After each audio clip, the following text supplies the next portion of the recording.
महाराजांची शिवाजी महाराजांची कीर्ती बेफाम होती.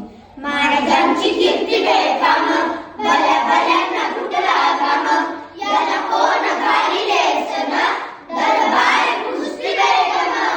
बडी बेगम म्हणजे अली आदिलशाहीची आई बरं का. नजरेत तिला अंगार, दरबार झाला गपगार, कोणी घेईना पुढाकार, सायंगीच मांडली हार. इतक्यात अचानक एक सरदार उठला, बोलला, हम लाएंगे शिवाजी को. आणि त्यानं विडा उचलला.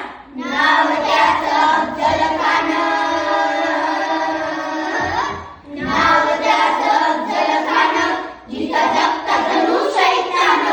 खान बोलला टाकी डोकून, शिवबाया टाक चिरडून.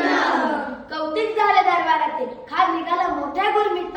त्याचं गोड गड पायदळ, होतं फाटा लई बक्कळ, अंगी हातीचं बळ, पाहणारे काखे चळचळ.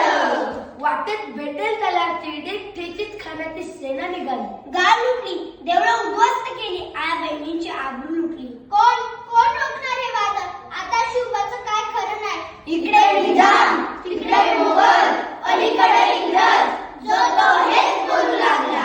राजाची सेना मुठभर, हाण्यात कसा कोपणार, काय नभाव उमणार, चिंते कथंड सरदार. शवागिरीचा तो छावा, शवागिरीचा तो छावा, गनिमाला कसा ठेचावा, डोक्यात गनिमी कावा, बेटीचा धाडक अंगावा. प्रतापगडावर आमने सामने भेटीचा सांगावा. खानानं हसत हसत कबूल केलं. दिवस ठरला आणि ठरल्याप्रमाणे प्रतापगडच्या पायथ्याशी खान